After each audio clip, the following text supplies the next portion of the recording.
In choices made, let Islam be your guide. In choices made, let Islam be your guide. Embrace humbleness, let arrogance subside. Embrace humbleness, let arrogance subside. Alhamdulillahi Rabbil Alameen, wassalatu wassalamu ala Sayyidil Mursaleen. Amma ba'd, fa'a'udhu billahi minash shaitanir rajeem.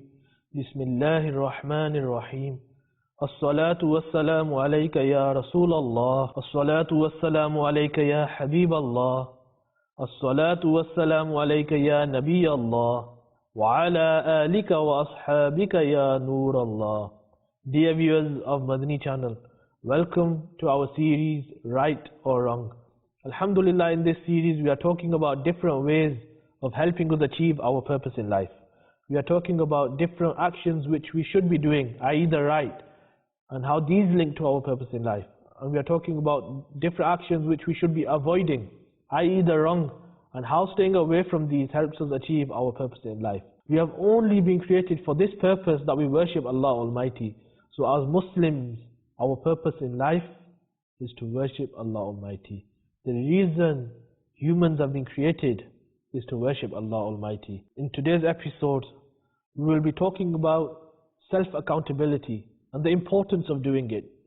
So the right being self-accountability, holding oneself to account, and the wrong, which we'll be talking about, is the opposite, heedlessness, of not holding oneself to account and just not contemplating over one's actions. We'll see and discuss what the pious predecessors' habits used to be, how they would hold themselves to account. And we will talk about what the glorious Quran says about this action, and how we have been told to do it and the importance of doing it. Dear viewers of Madani Channel, remember, there is no doubt, as Muslims, we should be trying our best to stay away from sins and to do good deeds. And one of the best ways of helping us do pious deeds, to stay away from bad deeds, and to improve ourselves, is contemplating over our actions, over our deeds. The Muslim who adopts this wonderful habit of self-accountability, the individual who adopts this habit, who holds himself to account, you will see that he will be improving in his action. The pious deeds that he does will increase. He will start to do more and more good deeds. He will gain consistency on his good deeds. And the bad deeds, they will slowly start to reduce, and he will gain consistency on staying away from those deeds. Remember, self-accountability and contemplation is not only success for the hereafter, it is success in this world as well. Even if you were to contemplate over worldly things, you will start to become more successful in your worldly affairs as well. For example, when an individual, he contemplates and he thinks over his business dealings, you will see that individual who does that, he will be more successful than that individual who doesn't do it. Because when an individual is looking at his previous transactions, he is looking at, I bought this stock, I bought this thing and I sold it for this much, I made this much profit on it, and I did this right, I did this right, I did this wrong, this was harmful. And the next time he does it, he will try to avoid the harmful thing that he did, and he will try to increase in the good thing that he did. And next time it happens, he will see a good result, he will see a better result, and then next time again he will reflect over it. And he will know what he is doing right and what he is doing wrong, so he will improve. The individual who does business and he doesn't look at his previous transactions, he doesn't look at if it went well or it went bad, he won't know if he's doing well or not. And if he's doing bad, he won't know, and he will destroy everything. My dear viewers of Madani Channel, just like that, that individual who thinks, I'm doing deeds, and he doesn't reflect over it, he doesn't know if he's wasting his deeds, if he's wasting his time and doing bad deeds, or if he's doing good deeds. He will not be improving himself, he will stay wherever he is, because he won't know, I did this wrong, I did this wrong, I need to change this, I need to change this, because there's no self-accountability there. Allah Almighty tells us regarding self-accountability in the glorious Quran. Translation from Kanzul Iman. Allah Almighty states in verse 18 of Surah Hashr, O believers, fear Allah, and every soul must see what it has sent ahead for tomorrow, i.e. the Day of Judgment. In this blessed verse, the following has been stated: perform your accountability before you are held to account, and contemplate on how much provision of pious deeds you have gathered to present in the court of Allah Almighty on the Day of Judgment. Subhanallah. That is what self-accountability is, because you are holding yourself to account. You are looking, I did this good, I did this bad, I did this bad, I did this bad, I did this good. You're holding yourself to account. When you did something good, right, how do I increase it? When you did something bad, why did I do that bad? Because you've realized you've done something bad, now you've got the chance to do tawbah. Now you've got the chance to make the intention that you're going to stay away from it. If you hold yourself to account before you are held to account, you will become successful. In Tafsir Siratul Jinan, still on the same verse, he says, from this verse we come to know that contemplating and pondering for one moment is better than a great amount of zikr. Reflecting upon your deeds is a very superior action, and this is what muraqabah contemplation is. Contemplating and pondering on your deeds for just a moment is better than spending a great amount of time in doing zikr. And how good of an act is zikr? This has been mentioned to show the importance of self-accountability, to holding oneself to account, to doing muraqabah. Even in the blessed hadith, the beloved Prophet ﷺ has persuaded us many times to reflect upon our deeds. The beloved Rasul ﷺ has said, when you want to perform an action, then contemplate about the result. If it is good, then go ahead and perform it. And if its outcome is wrong, then refrain from it. In another hadith, the beloved Prophet ﷺ is reported to have said, there should be such a moment for a wise person in which he carries out the accountability of his nafs. SubhanAllah. Just think, the individual who does self-accountability in the blessed hadith is being described as a wise person. And again, it's clear for us to understand why that individual is wise. Because when he sees his mistakes, he is able to rectify them. And if he continues to rectify his mistakes, one day inshallah those mistakes will be removed and he will be free from mistakes. In another place it is mentioned, the beloved Prophet ﷺ is reported to have said, to contemplate about the matters of the hereafter for a moment is better than 60 years of worship. SubhanAllah, just think, a moment of self-accountability, a moment contemplating about actions of the hereafter, about those matters which relate to the hereafter, is better than 60 years of worship. Now just imagine an individual who sits on a daily basis for 15 minutes a day, just contemplating, today I did this, I did this, I did this, I didn't do this, I didn't do this, I should have done this, I should have done this. How much reward will that person be getting? He will get the benefit of, he will now see how to improve himself. He will see where he went wrong and he will get the chance to do tawbah for those things which he should have done, which he didn't do, which he was supposed to do. For example, if a person sits and he does muhasabah and he realizes, today I didn't read my Isha namaz. If he's still in that time, he will go and read the Isha namaz. If he sits and he contemplates, today I did this sin, I should not have done this sin, he will get the chance to do tawbah because he's reflecting upon that sin. And if an individual keeps on doing the same mistake, the same sin again and again, and he's reflecting upon it day and again, every day, a time will come and he will think, why am I doing that?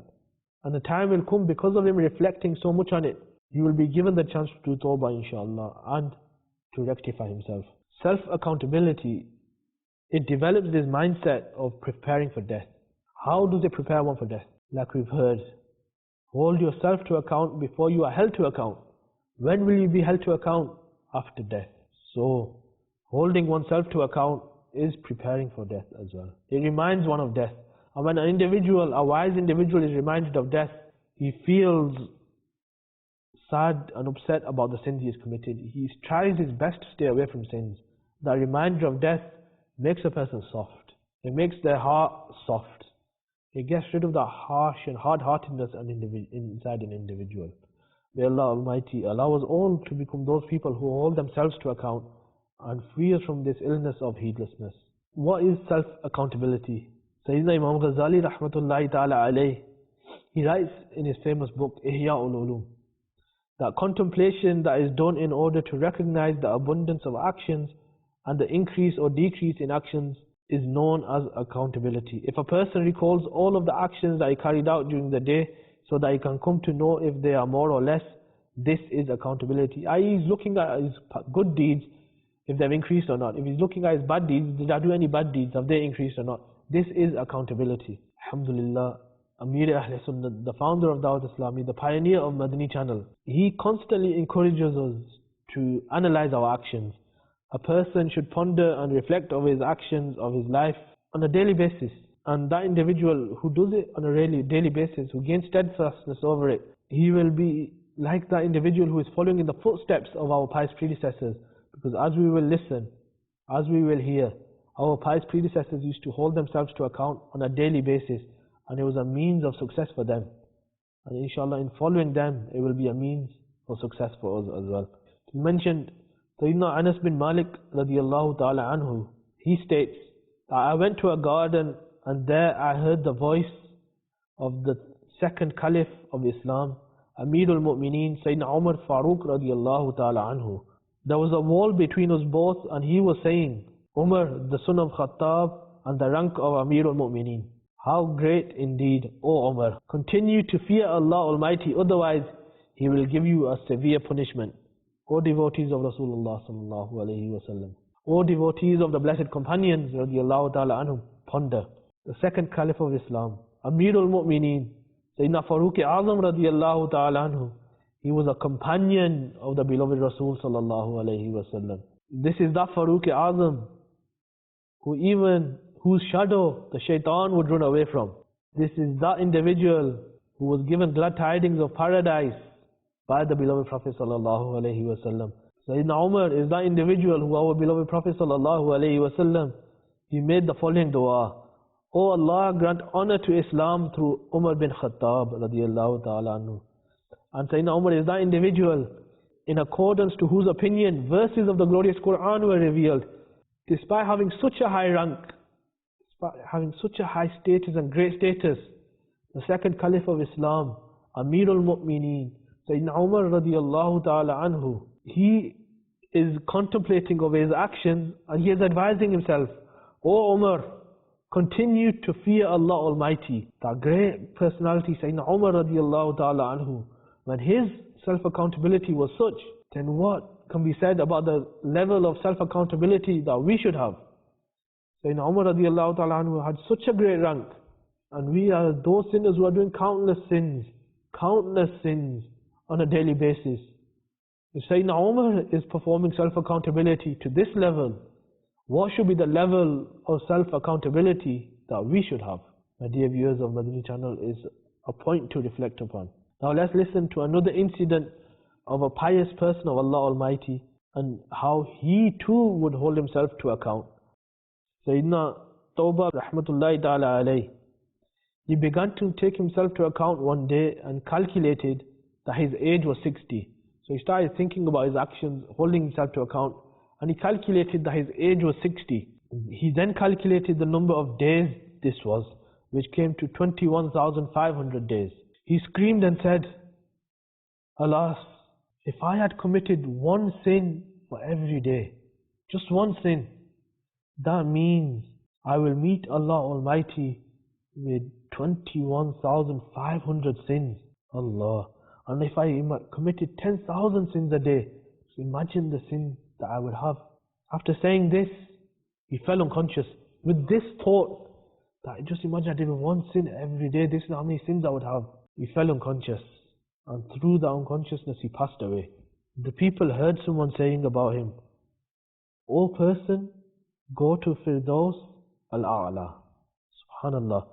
Dear viewers of Madani Channel, undoubtedly we can't imagine that this pious person of Allah Almighty would have had sins.